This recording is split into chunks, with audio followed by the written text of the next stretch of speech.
जय श्रीमन नारायण। आइए जानते हैं निर्जला एकादशी 2025 में कब है तथा किन चीज़ों का दान करने पर भगवान विष्णु की कृपा प्राप्त होती है। निर्जला एकादशी पर भक्त तपती गर्मी में पानी का सेवन भी नहीं करते और निर्जला व्रत रखते हैं। ऐसे में इस व्रत की विशेष धार्मिक मान्यता होती है। भगवान विष्णु को समर्पित व्रतों में से एक है निर्जला एकादशी का व्रत। साल भर में 24 एकादशी मनाई जाती है, जिनमें हर एकादशी का अपना अलग महत्व होता है और इससे जुड़ी हुई मान्यताएं भी अलग अलग हैं। इन्हीं में से एक है निर्जला एकादशी का व्रत, जो हर साल जेठ माह के शुक्ल पक्ष की एकादशी तिथि पर रखा जाता है। इस एकादशी को निर्जला इसीलिए कहा जाता है क्योंकि इसमें पानी पीना भी वर्जित होता है। ज्येष्ठ माह की तपती गर्मी में पानी पिए बिना रहना मुश्किल होता है, इसीलिए इसे सबसे कठिन व्रतों में गिना जाता है।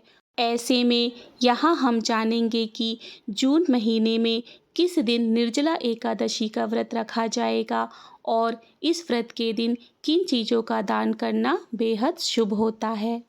निर्जला एकादशी कब है, आइए जानते हैं।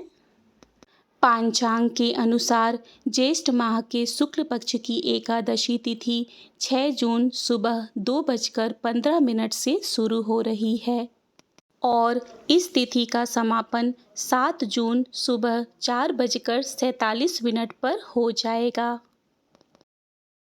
दोनों ही दिन उदया तिथि रहने से निर्जला एकादशी 24 घंटे तक रहने वाली है, लेकिन व्रत पारण का समय दोपहर पड़ने के चलते एकादशी का व्रत 32 घंटे और 21 मिनट तक होगा। आइए जानते हैं निर्जला एकादशी व्रत का पारण कब है। निर्जला एकादशी का व्रत 6 जून शुक्रवार को रखा जाएगा। एकादशी व्रत का पारण अगले दिन यानी 7 जून की दोपहर 1:44 से लेकर शाम 4:31 के बीच है। इस समय अवधि में भक्त व्रत का पारण कर सकते हैं। आइए अब जानते हैं कि वैष्णव कब रखेंगे निर्जला एकादशी का व्रत।